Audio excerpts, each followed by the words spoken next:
대단히 감사합니다. 기독교는 그리스도교입니다. 우리 그리스도교의 그 중심은 지금으로부터 2000년 전 저 갈릴리 나사렛 땅에서 목수로 일생을 살았던 한 젊은이가 사실 하나님께서 기름 부어 세우신 그리스도이시다 하는 이 고백으로 이루어진 믿음의 체계가 바로 그리스도교입니다. 그리스도교는 나사렛 예수 그분이 하나님의 아들이요 온 인류를 구원하시기 위하여 본래 하나님이셨던 분으로서 육신을 입고 이 땅에 오신 분이시다. 그가 우리를 위하여 친히 고난을 당하시고 십자가에 못 박혀 죽으셨다. 그의 죽으심을 하나님께서 받으시고 믿는 모든 자들로 하여금 하나님의 자녀 되게 하셨다. 이 믿음이 바로 우리 그리스도교의 믿음입니다. 믿습니까? 그분의 일생 사역 중에서 물론 여러 가지 참 우리가 존경하고 또 크게 생각할 점들이 많지만은 모든 사역 가운데 중심은 클라이맥스는 사실은 십자가에 있습니다. 십자가 사건. 우리 예수님의 전 생애의 중심은 죽으심에 있다는 거죠. 그런 의미에서 여러 다른 위인들이나 성자들이나 이 세상에 많은 훌륭한 분들과는 거리가 많습니다. 대부분의 사람들은 자신의 일생 가운데 클라이맥스가 따로 있습니다.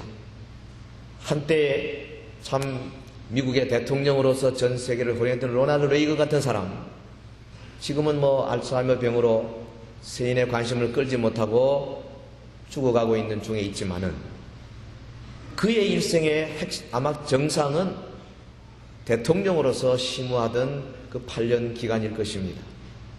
우리 한국의 유명한 정치인들이나 또 위인들도 그렇습니다.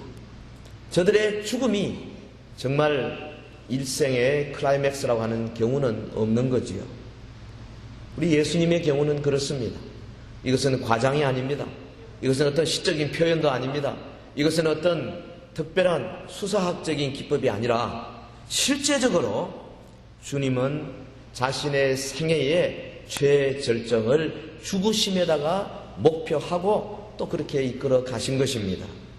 주님이 부활하신 다음에 엠마오 도상으로 갈 때에 그 제자들을 만나서 말씀하신 장면이 누가복음 24장 25절 이하에 나오는데, 말씀하시기를 미련하고 선지자들의 말한 모든 것을 마음에 드디 믿는 자들이여, 그리스도가 이런 고난을 받고 영광에 들어가야 할 것이 아니냐.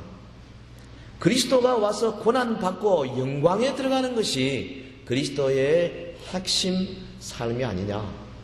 그리고 말씀하시고는 모세와 선지자들의 글을 가지고 성경에 쓴 그리스도에 관한 예언을 풀어서 설명해 주는 장면이 나오지 않습니까? 십자가 사건. 우리가 사순절을 지나고 벌써 4개월, 5개월째 접어들었는데 그동안 너무 우리가 십자가로부터 멀어져 있는 것이 아닌가. 너무 우리의 삶, 복, 너무 우리 자신을 위해서 우리의 믿음을 사용하고 있는 것이 아닌가 하는 생각이 듭니다. 우리가 한 주간 동안 십자가를 묵상하면서 오늘 본문의 말씀을 가지고 같이 은혜를 나누고자 합니다. 첫째는 십자가 사건의 중요성입니다. 십자가 사건의 중심성입니다. The centrality of the cross. 주님의 그 모든 사역의 가장 중심은 십자가입니다.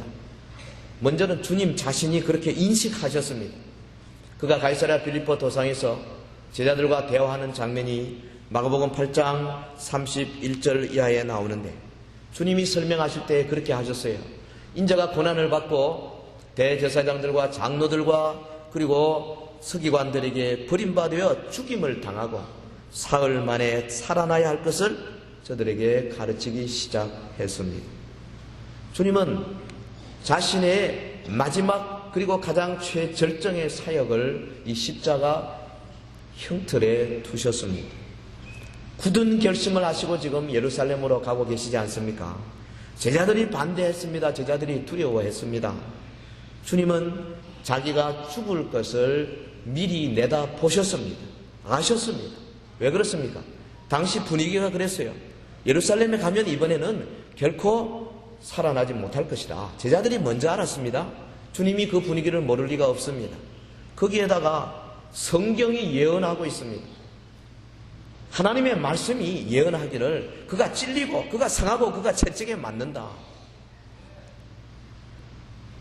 거기에다가 우리 예수님 자신이 자원하여 죽음의 길로 가시는 거지요. 그러니까 주님 앞에 다가오는 이 죽음의 그림자는 절대로 피할 수가 없는 것이었습니다. 요행이 없었습니다. 그는 표현했습니다. 내가 받을 세례를 너희가 받을 수 있겠느냐? 내가 가진 답답함을 너희가 이해할 수 있겠느냐? 내가 심히 고민하여 죽게 되었다. 아주 극단적인 표현을 우리 예수님께서 쓰셨습니다. 주님 자신이 이 십자가 사건을 그리도 중요하게 인식하셨어요. 또한 주의 제자들도 그리스도의 순환과 십자가의 중요성을 크게 인식했습니다. 여러분, 제자들이 기록한 이 성경을 읽어볼 때 우리 느끼는 것은 예수님의 산상보훈이나 예수님의 이적이나 심지어 예수님이 죽은 자를 살리시는 그런 모습보다도 오히려 제자들은 예수님께서 가르치시지 아니하신 예수님 자신이 친히 십자가에 못 박혀 죽으신 그 사건을 월등 중요하게 여겼다는 사실입니다. 세상 사람들은 예수님의 가르침을 중요하게 여깁니다. 그래서 성자라 그럽니다. 그러나 주님의 몸된 교회의 중심적인 믿음은 차라리 예수님의 산상보훈이나 예수님의 교훈이 아니고 예수님의 십자가에 못 박혀 죽으심인 줄 믿습니다. 이것이 중심이 되어야 하는 거예요. 마태, 마가, 누가가 기록한 공간복음서 보면 3분의 2는 예수님의 사역에 대해서 기록한 것이지만은 그러나 그가 3년 반 동안 사역한 가운데 마지막 1주간 그의 죽으심, 그의 고난 받으심을 적어도 3분의 1 이상 할애하고 있습니다.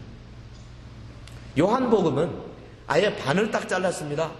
그래서 앞에 반은 표적의 책입니다. 주님이 이적을 행하시고 그 이적을 통해서 가르치고자 하는 교훈을 기록하시고, 그리고 나머지 반은 아예 순환의 책입니다. 주님의 고난 받으심을 기록하고 있습니다. 사도 바울은 어떻습니까?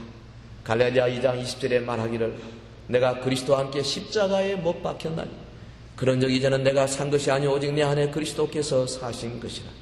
이제 내가 육체 가운데 사는 것은 나를 사랑하사 나를 위하여 자기의 몸을 버리신 하나님의 아들을 믿는 믿음 안에서 사는 것이니라. 할렐루야. 그는 또한 갈라디아 6장 14절에 말하기를 그러나 내게는 우리 주 예수 그리스도의 십자가 외에 결코 자랑할 것이 없나니 그리스도로 말미암아 세상이 나를 대하여 십자가에 못 박히고 또한 내가 세상을 대하여 그러하니라. 그는 예수 그리스도의 십자가 외에는 결코 자랑하지 않기로 결심하고 결단했습니다. 십자가의 중심성, 이것은 성경의 통일, 성경의 유니티를 이루는 끈이라고 말할 수가 있는 것입니다. 이제 오늘 본문을 통해서 묵상하면서 우리 주님의 그 십자가 처형을 당하시는 그날의 모습을 같이 마음에 새기십시다. 갈보리를 향해 올라가던 그 아침입니다. 보면 누가복음 23장 25절 26절 저희가 예수를 끌고 갈 때에 시몬이라는 구레네 사람이 시골로서 오는 것을 잡아 그에게 십자가를 지워 예수를 좁게 하더라. 또 백성과 및 그를 위하여 가슴을 치며 슬피 우는 여자의 큰 무리가 따라오는지라. 그 전날 밤 제자들과 최후의 만찬을 가지셨습니다. 그는 수건을 허리에 동여매고 제자들의 발을 씻기시며 겸손의 모습을 보여주셨습니다. 제자들과 떡을 나누시고 잔을 나누셨습니다. 이 떡은 너희를 위하여 주는 내 살이라. 이 잔은 너희를 위하여 흘리는 바 곧 언약의 피라. 주님께서 성찬을 제정해 주셨습니다. 저들이 함께 겟세마네로 가셨습니다. 제자들과 따로 떨어진 우리 주님, 시간을 들여서 공을 들여서 최선을 다하여 기도하셨습니다. 혈투하셨습니다. 그 이마에 땀방울이 핏방울처럼 뚝뚝 떨어졌습니다. 아버지여, 이 잔을 내게서 지나가게 하옵소서. 그러나 내 뜻대로 하지 마옵시고 아버지의 뜻대로 하옵소서. 그는 참으로 고통하며 고민하며 몸부림치며 장차 다가올 그 무시무시한 시련에 대하여 기도로 맞섰습니다. 마침내 그는 기도로 승리하셨습니다. 자기의 사랑하는 제자 가룟 유다가 배반했습니다. 금과 몽치를 들고 많은 군속 하속들을 거느리고 왔습니다. 제자들은 다 도망쳤습니다. 예수님 잡혀가셨습니다. 종교 지도자들이 이에 구속받았습니다. 많은 사람들이 그를 모욕하고 조롱하고 침뱉고 저주하며 거짓 증인들을 세웠습니다. 사랑하는 주님의 제자들은 한 명도 눈에 띄지 않았습니다. 수제자 베드로는 멀찍이 떨어져서 예수님 모른다고 3번씩 부인하는 바로 그날이었습니다. 저들은 빌라도에게 예수님을 끌고 갔습니다. 빌라도는 헤롯에게로, 헤롯은 또한 빌라도에게로. 그날 밤새도록 우리 예수님은 고통과 고난과 고민과 모욕과 조롱을 당하셨습니다. 로마 군병들이 저를 채찍질했습니다. 예수님을 향하여서 저들이 가한 그 모든 모독은 참으로 하나님의 아들로서 죄 없는 자로서는 도무지 감당할 수 없는 엄청난 시련이었습니다. 마침내 당시 세계의 최강의 나라 로마가 세운 공식 집정관에 의해서 사형 언도를 받았습니다. 그것도 십자가형을 받았습니다. 보통 같으면 대개 단두대에서 목이 달랑 잘라지는 형이었지만 하나님의 섭리에 의해서 그는 나무에 달리게 되었습니다. 여러분, 하나님께서 자기의 아들을 이 땅에 보내시고 그가 당한 그 모든 고난과 고통과 모욕과 수욕을 결코 잊어버리지 아니하시고 이제는 그를 믿는 모든 자들을 하나님의 자녀로 삼아주실 만큼 주님의 고통은 무겁고 무서운 것이었습니다. 그는 죄 없는 분이십니다. 그는 또한 순결하고 순수한 분이십니다. 그는 거룩하신 분이십니다. 그런데 악한 자들에 의해서 악인으로 낙인 찍히셨습니다. 참으로 기이한 모습입니다. 흉악범으로 민중의 적으로 낙인 찍혔습니다. 오직 3년 동안 민중을 위해서 일하시고 민중을 위해서 이적을 베푸시고 민중을 위하여 자기의 삶을 헌신하신 분이 민중에 의하여 민중의 적으로 언도를 받게 되었습니다. 십자가형입니다. 참으로 잔인하고 또 잔인한 세상 사람들이 발견해낸 가장 무서운 형 집행 방법입니다. 예수님의 제자 안드레 같은 이는 십자가에 못 박혀서 이틀씩이나 죽지 아니하고 바둥거렸다고 합니다. 하나님의 아들 예수 그리스도 은도에 의해서 이제 십자가형을 받기 위하여 이 아침에 자기가 달린 십자가를 지고 가고 있는 장면입니다. 저희가 예수를 끌고 갈 때에 시몬이라는 구레네 사람이 시골로서 오는 것을 잡아 그에게 십자가를 지워 예수를 쫓게 하더라. 나무가 그의 거룩한 두 어깨에 매달렸을 때에 그는 넘어지고 자빠지고 참으로 보기가 어려운 형편이었습니다. 목수로 태어났습니다. 목수의 아들로 태어났습니다. 목수로서 일생은 나무와 함께 살았습니다. 바로 그분이 나무에 매달려서 죽어가는 그런 장면입니다. 그의 피곤한 육체를 때문에 지나가는 이제 구레네 시몬이라는 사람 영문도 모르고 십자가를 지게 되었습니다. 이 사건 때문에 시몬 자신이 구원받았을 뿐 아니라 그의 아내와 그의 두 아들 알렉산더와 루포가 이제 후일의 사도 바울의 유명한 제자요 또한 당시 초대교회에 칭찬받는 성도가 되었습니다. 예수님의 주위에 많은 사람들이 있었습니다. 엊그제까지 호산나 찬양하고 종려나무 가지를 들고 환영하던 사람들이었습니다. 예수님의 이적의 장면 앞에서 환호하며 또한 감동하며 감격하며 눈물 흘리던 자들이었습니다. 왕으로 삼고자 하는 자들이었습니다. 주님을 따르기를 좋아하는 자들이었습니다. 밥을 굶어가면서 주를 따라왔던 자들이 거기 많이 있었습니다. 그러나 저들이 생각하던 세상적인 메시아가 아니었습니다. 정치적인 메시아가 아니었습니다. 저들의 빵과 저들의 자유를 풀어줄 그런 자가 아니었습니다. 저들이 실망했습니다. 고개를 돌렸습니다. 가슴을 돌렸습니다. 낯을 돌렸습니다. 여러분 여론의 허구성, 여론의 그 허무성을 아십니까?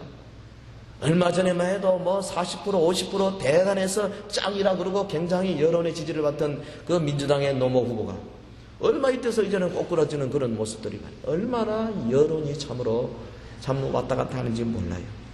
우리 예수님을 따르는 수많은 무리들이 자기의 이익과 자기의 조금 어려움 때문에 다 돌아서 버리는 그런 비참한 전경이 지금 나타나고 있는 겁니다.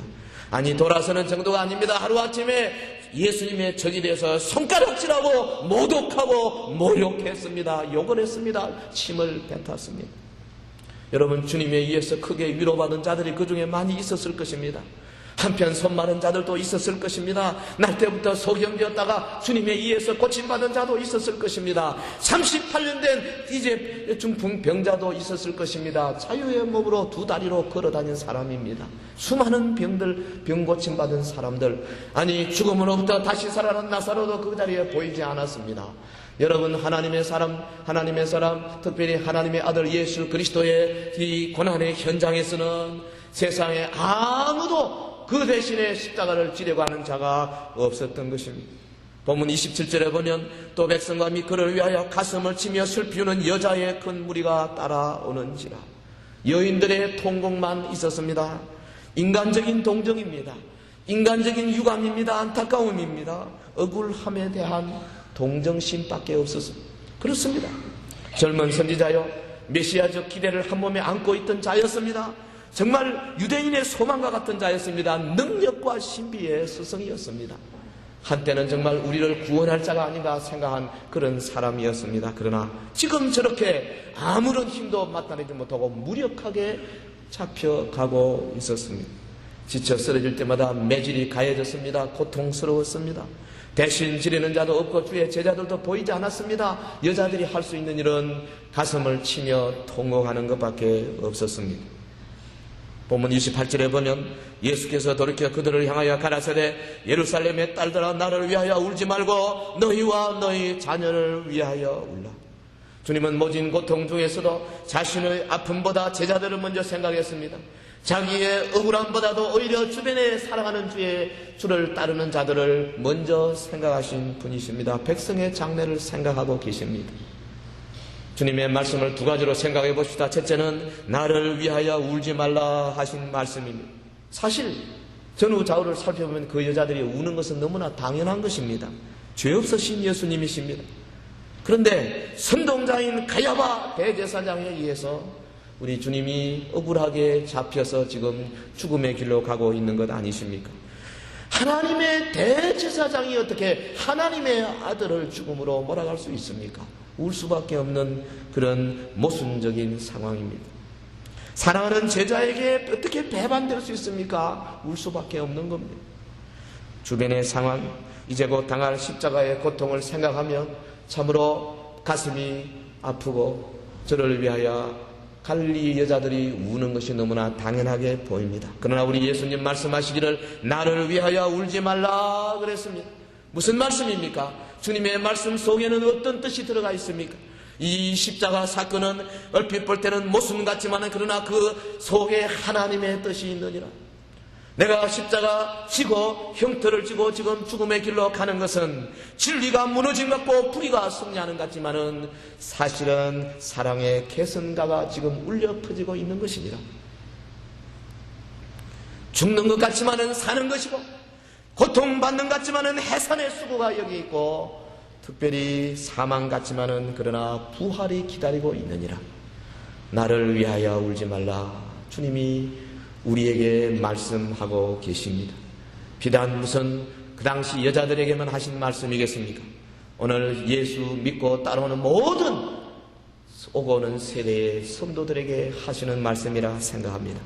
주님의 십자가의 죽으심은 승리입니다. 주님이 반드시 죽어야 했기 때문에 주님은 오히려 그 죽으심을 향하여 차원하여 가고 계시는 것입니다. 주님은 여인들의 그 감상적인 울음이 필요하지 아니했습니다. 사람들의 동정심이 주님이 필요하지 않았습니다. 아니 요구하지도 않았습니다. 또한 사람들의 흘리는 눈물을 주님은 받지도 아니하셨습니다. 본문에 보면 주님 말씀하시기를 나를 위하여 울지 말고 너희와 너희 자녀를 위하여 울라 그랬습니다. 무슨 뜻입니까? 너희와 너희 자녀를 위하여 울라. 첫째는 주님의 마음속에 아마 40년 후에 올 예루살렘의 그 거대한 멸망에 대해서 생각했을 것입니다. AD 70년 로마의 디도 장군이 이끄는 무리에 의해서 예루살렘이 수개월 동안 포위되었습니다.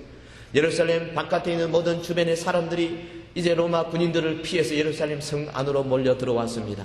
기록에 의하면 적어도 자그마한 성, 몇만 명 살지 못하는 작은 성에 120만 명이 모였다 그럽니다.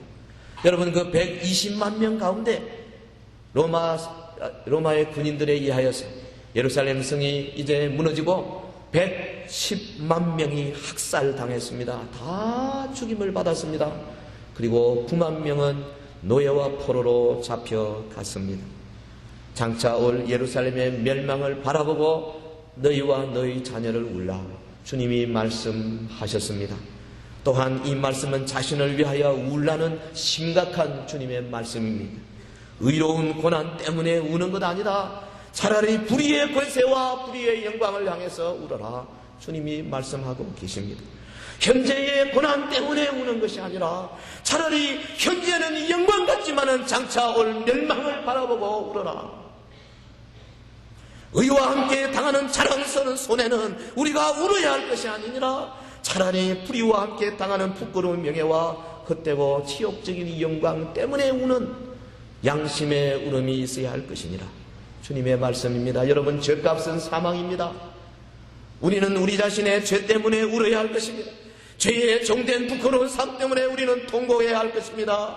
불쌍한 나의 모습을 바라보고 주와 더불어 마주 앉아 우리는 긴긴 통곡의 밤을 가져야 할 것입니다. 여러분, 특별히 진리를 마음에서 동경할 뿐 따르지 못하고 행동하지 못하는 나의 정체를 향하여 우리는 울어야 할 것입니다. 불의를 막지 못하고 이 썩어져가는 세상에 방부제되지 못하고 호롱불 역할 하나 되지 못하고 오히려 나 자신의 연약과 나 자신의 무기력 때문에 온 세상 점점 어두워져가는 모습을 바라보고 우리는 울고 또 울어야 할 것입니다. 특별히 이 하나 예수님의 말씀 속에는 뜻깊은 뜻이 있습니다. 보십시오. 그리스도의 고난을 막지도 못하고 불의의 승리를 견제하지도 못했다면 이제는 그리스도의 고난에 동참이라도 해야 될 것이 아닙니까? 고난도 막지 못했습니다. 주님의 십자가 대신 지지도 못했습니다. 그렇다면 같이 죽기라도 해야 할 터인데 이를 알고 탄식해야 한다는 겁니다. 함께 죽지 못하면 배신자란 말이 있지 않습니까? 여러분, 고려의 마지막 충신 정몽주는 이조하에 사는 것 자체가 그는 고난이요, 그는 죄인으로 생각하고 치욕으로 생각하고 선주교에서 자신의 한많은 일생 피를 뿌려서 충신의 모습을 보여주었지 않습니까? 불의와 부정, 거짓이 난무하는 이 세대 속에서 저들을 향하여 꾸짖지도 못하고 막지도 못하고 또한 저를 향하여서 자기의 삶을 희생하지도 못했다면 이미 살아있다는 것만으로도 죄가 되는 것입니다. 왜냐하면 벌써 죄를 용납했든지 그렇지 아니하면 타협했든지 묵인했든지 외면했든지 하는 것이기 때문에 그렇습니다. 우리 사랑하는 서연의 성도 여러분들, 주님의 말씀을 기억하십시다. 31절에 보면 푸른 나무에도 이같이 하거든 마른 나무에는 어떻게 되리요? 그러겠습니다. 푸른 나무와 같이 타기 어렵고 참으로 거룩한 이분에게도 이런 고통이 다가오거든 하물며 마른 막대기와 같고 마른 나무와 같은 우리들, 그저 불쏘시개 한번 받으면 그냥 타버리는 우리들, 다가오는 불심판을 기억하고 또한 준비하고 가슴 설레임으로 우리 자신의 모습을 돌아보아야 한다는 것입니다. 여러분, 먼저 우리와 우리 자녀를 위해서 우리는 회개의 밤을 있어야 될 것입니다. 통곡의 밤이 있어야 되겠습니다. 그리고 주변에 사랑하는 자들을 위해서 우리가 울며 눈물 흘리는 밤들이 있어야 될 것입니다. 병든 사회입니다. 여러분, 우리가 살고 있는 대구 경북 지방만 하더라도 밤마다 벌어지는 이 무시무시한 죄악들을 바라보고 참으로 목사님 저뿐 아니라 우리 모든 성도들 모두가 다 가슴을 부여잡고 통곡하는 밤들이 많이 있어야 할 것입니다. 썩은 냄새나는 이 사회뿐 아니라 우리 종교계도 마찬가지입니다. 하나님이여, 이 나라를 긍휼히 여기옵소서. 나라의 위정자들도 위시하여 수많은 자들이 녹을 받고 있으면서도 얼마나 저들이 자신의 개인의 이익과 개인의 여러 가지 치부를 위하여서 참으로 부끄러운 짓을 감행하고 있는 것입니다. 특별히 우리의 청소년들을 위하여서 우리가 가슴 아파하며 울어야 할 것입니다. 저들이 어디로 가는지 목적지를 알지 못하고 있습니다.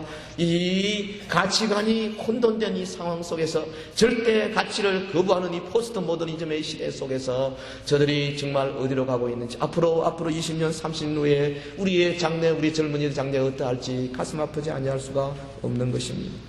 여러분, 예레미야 선지자를 생각해 보십시다.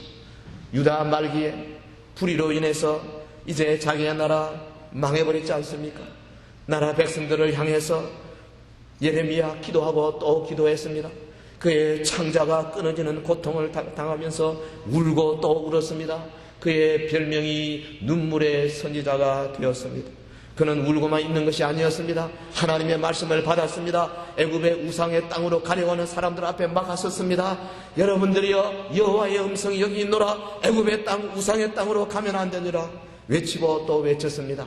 많은 사람들 이 말씀을 듣기 싫어했습니다. 기분 나빠했습니다. 자신의 길을 막는다고 했습니다. 질질 끌고 애굽까지 갔습니다. 그리고 마침내 자기를 향하여 하나님의 말씀을 외치는 선지자에게 돌을 쳐서 그를 이제 애굽에서 피투성이 되어 죽음으로 몰아넣었습니다.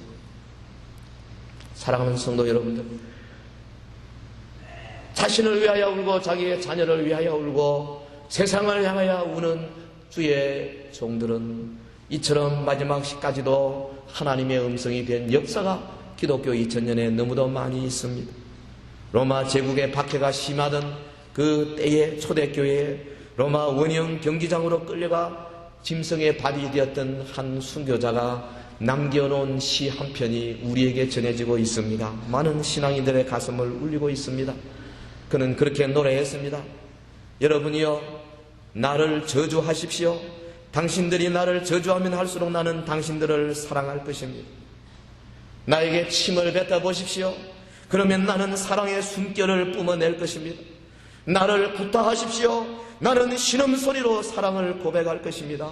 나를 찌르십시오. 나는 당신을 사랑한다고 절규할 것입니다. 나를 증오하여 짐승의 먹이로 던지십시오. 나는 사랑의 제물이 될 것입니다. 나를 당신들의 증오의 불꽃으로 태우십시오. 그러면 나는 사랑의 열기로 당신의 증오의 가슴을 녹일 것입니다. 죽음의 현장에서 부른 사랑의 노래입니다. 우리 주님 지금도 우리에게 영어로 말씀하고 있습니다. 예루살렘의 딸들아, 나를 위하여 울지 말고 너희와 너희의 자녀를 위하여 울라. 나를 위하여 울지 말고 너희와 너희 자녀를 위하여 울라. 남을 비난하고 남을 정죄하기 전에 먼저 자기 자신을 위해 울고 주변의 사람들을 향하여서 가슴 아파하며 우리 주님 앞에 긴긴 무릎에 밤을 세우는 저와 여러분 되시기를 주의 이름으로 축원합니다. 기도하십시다. 우리 다 같이 합심해서 한번 기도하겠습니다.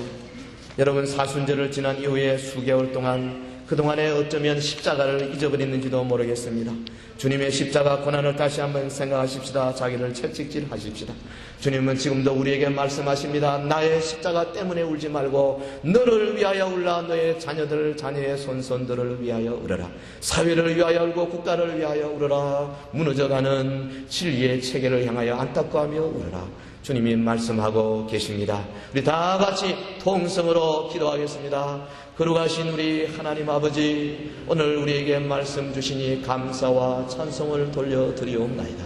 하나님 아버지, 오늘도 우리 주님 살아계셔서 십자가의 복음을 알게 하시니 참으로 감사와 찬송을 돌려드립니다. 우리의 가슴팍에 주님 말씀하십니다. 나를 위하여 울지 말고 너희와 너희 자녀를 위하여 울라. 그렇습니다. 우리 주님, 우리 자신을 돌아볼 때 얼마나 우리가 부족함이 연약한지, 얼마나 우리가 주님의 뜻대로 살지 못하고 얼마나 우리가 자행자지하는지 우리 하나님 아버지 용서하여 주시기를 원합니다. 나를 위하여 더욱더 울며 우리 주님 십자가의 길을 가던 그 모습을 바라보고 내 몫에 대인 십자가를 지고 주를 따라가고자 하는 열심히 갖는 자들이 되기를 간절히 원합니다. 주여 주여 믿습니다 믿습니다 믿습니다. 성령으로 이 시간에 역사하옵소서. 주의 영으로 역사하옵소서. 성령으로 역사하옵소서. 이 무리들 위해 하나님의 영으로 역사하여 주시옵소서. 아버지여, 우리의 부족과 연약에도 불구하고 우리를 기억고 주의 자녀 삼아 주셨는데 얼마나 우리가 주의 마음에 아프겠는지, 아버지, 우리의 마음에 다시 한번 감동과 감격으로 우리 하나님 아버지를 바라보는 자들이 되게 하여 주시기를 간절히 원하옵나이다.